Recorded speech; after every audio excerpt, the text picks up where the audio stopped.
အားလုံးပဲမင်္ဂလာပါလို့ကြိုဆိုလိုက်ပါတယ်ဗျာဒီခါဒီမှာဒီမြန်မာလိုတိတိကျကျဘာသာပြန်ပေးနိုင်တဲ့ AI တခုနဲ့မိုက်ဆက်ပေးမှာဖြစ်ပါတယ်ဗျာအဲ့တော့ဒီမှာဆိုလို့ရှိရင် COPILOT ပေါ့နော်Copilot ဆိုတဲ့ဒီ software လေးပေါ့နော်ဒီ software လေးကို download ဆွဲထားလိုက်ပါဒီ software လေးကို download ဆွဲထားလိုက်လို့ရှိရင်လည်းပဲရတယ်ဒါမှမဟုတ်လို့ရှိရင်လည်းပဲဒီမှာဆိုလို့ရှိရင် ETGS ဆိုတဲ့ဒီ software လေးပေါ့နော်အဲ့ဒီ software လို့ဆွဲလိုက်လို့ရှိရင်လည်းပဲရတယ်ဒီမှာတော့ဒီနှစ်ခုလုံးမှာပြပေးတော့မှာဖြစ်ပါတယ်အဲ့ဒီပထမဆုံးဒီ S ဆိုတဲ့နေရာလေးထည့်ဝင်လိုက်မယ်ပေါ့နော်အဲ့ထည့်ဝင်လိုက်တာနဲ့ဒီနေရာကိုရောက်လာမယ်ဒီနေရာကိုရောက်လာပြီဆိုလို့ရှိရင်ဒီမှာဒီတဲ့အရှက်လဲတခုမေးလိုက်မယ်ပေါ့နော်ဒီမှာဆိုလို့ရှိရင်တဲ့လဲရှက်တခုမေးလိုက်မယ်ဒီမြန်မာနိုင်ငံရဲ့အရှင်တွေကိုလည်းမြင်တယ်လို့ဆိုပြီးတော့ပေါ့နော်အဲ့လိုပဲရေးပြီးတော့မေးကြလိုက်မယ်မေးကြလိုက်ပြီးတော့ရှိရင်ဒီမှာဆိုလို့ရှိရင်ဒီနေရာလေးကိုနှိုက်လိုက်ပေါ့နော်ဒီနေရာလေးကိုနှိုက်လိုက်မယ်အဲ့နေရာလေးကိုနှိုက်လိုက်ပေါ့နော်အဲ့နေရာလေးကိုနှိုက်လိုက်ကြတယ်သူဘလို့ပြန်ရေးပုံမလေးဆိုတော့စောင့်ကြည့်လိုက်အောင်ဒီမှာဆိုလို့ရှိရင်ဒီမြန်မာနိုင်ငံရဲ့အရှင်တွေဘလို့မြင်တယ်လို့ဆိုတာမေးထားတယ်ပေါ့နော်အဲ့မှာဆိုလို့ရှိရင်သူပြန်ရေးပေးတယ်မြန်မာနိုင်ငံရဲ့လက်ရှိအရှင်တွေဒီတဲ့နိုင်ငံရေးစီးပွားရေးလူမှုရေးအခြေအနေအခြေတည်မှုမြတ်အပေါ်အမျိုးမျိုးတို့အမြင်များရှိနေပါသေးတယ်နိုင်ငံရေးအရာဆိုင်အာဏာသိမ်းမှုကြောင့်နဲ့အေးဖို့အရှင်တွေများနဲ့ဆန့်ကျင်ရေးလှောက်ရှားမှုဆက်လက်ဖြစ်ပေါ်နေမှုဆိုလိုတာတော့မြန်မာစာကိုအနီးကပ်ဆုံးအကောင်းဆုံးသူဘာသာပြန်ပေးနိုင်တယ်ပေါ့နော်နောက်ပြီးတော့ရှင်သူဒီမှာဆိုလို့ရှိရင်လည်းညွှန်ထားတယ်ဒီ VOA နဲ့ယူကိုညွှန်ထားတယ်နောက်ပြီးတော့ရှင်ဒီမှာ YouTube ကိုလည်းပဲသူညွှန်ထားတယ်ပေါ့နော်နောက်ပြီးတော့ရှင်ဒီ PCT.com ဆိုတဲ့ website ကိုလည်းပဲသူညွှန်ထားတာတွေ့ရတယ်အဲ့လိုသူလေးလာတွေ့ရှိတဲ့ website တော့ကိုသူညွှန်ပေးထားတာတွေ့ရတယ်ဒါတော့ဒီကသွားတာပေါ့နော်မြန်မာလိုမှန်တယ်ဆိုတဲ့အကြောင်းကိုမြန်မာလိုတိတိကျကျရေးပြီးတော့သူအသိပေးနိုင်တယ်ဆိုတဲ့အကြောင်းကိုပြောပြတာပေါ့နော်အဲ့ဒါဆိုလို့ရှိရင်နောက်တစ်ခုပေါ့နော်နောက်တစ်ခုဆိုလို့ရှိရင်ဒါကတော့ဒီမှာဒီ software လေးကိုနှိုက်လိုက်မယ်ပေါ့နော်ခုနကဥစားနဲ့တော့တူတူပဲပေါ့နော်တိုက်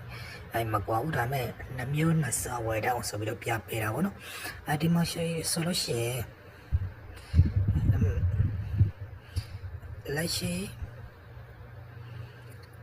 လက်ရှိမြန်မာ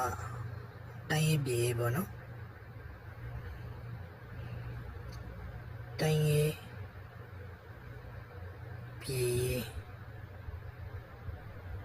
ပြည်စီးပွားရေးပေါ့နော်စီးပွားရေးလေသိချင်ပါတယ်ပေါ့နော်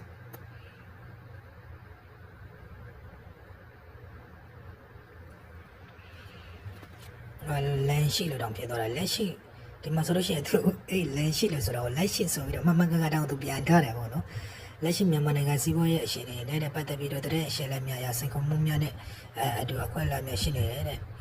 ဆိုလိုတာဗျာဒီမှာသူမြန်မာလိုတိတိကျကျကိုကဇာလုံးမမှားသွားတယ်ပေါ့နော်ဒီမှာလက်ရှိလို့ရတာကိုလမ်းရှိလို့ဖြစ်သွားတယ်ပေါ့နော်အဲ့ဒါတော့မှသူတိတိကျကျဘာသာပြန်ပေးနိုင်တယ်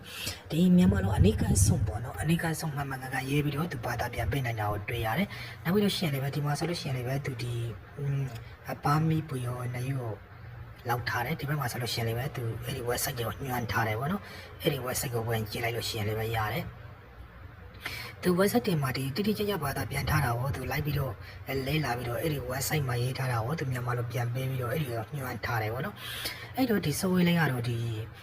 မြန်မာလိုတိတိကျကျဘာသာပြန်ပေးနိုင်တာဖြစ်တဲ့အတွက်မြန်မာလိုမေးရှင်တာလေးကိုမေးလို့ရတယ်တူလည်းပဲဒီလက်ရှိမိပဲအနေထားနေတော့ကွာမှုတော့ရှိမယ်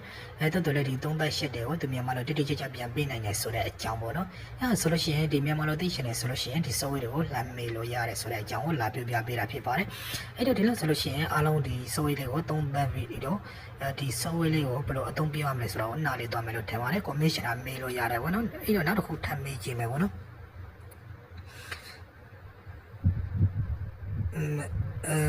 ပညာရေးပေါ့နော်ပညာရေးအရှင်အနေနဲ့ပညာရေးအရှင်အနေနဲ့တိုတက်မှုကောင်းပါသလားလို့မေးလိုက်မယ်တိုတက်မှုကောင်းပါသလားဆိုရင်မေးလိုက်မယ်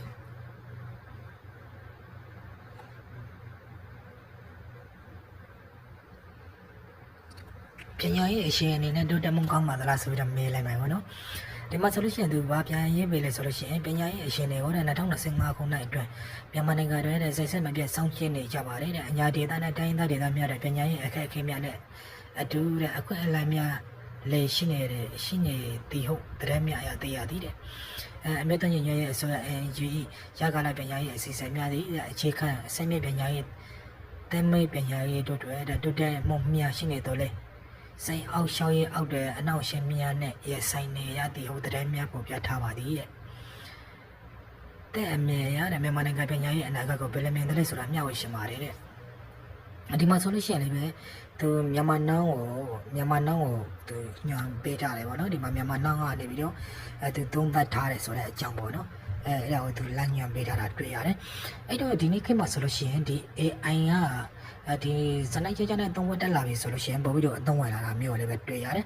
အဲ့တော့ဒီလောက်ဆိုလို့ရှိရင်အားလုံးသုံးတက်သွားလိမ့်မယ်လို့မျှော်လင့်ပါတယ်ဗျအဲ့တော့ဒီဗီဒီယိုကတော့ဒီလောက်ပါပဲဗျအားလုံးကိုကျေးဇူးတင်ပါတယ်ဗျ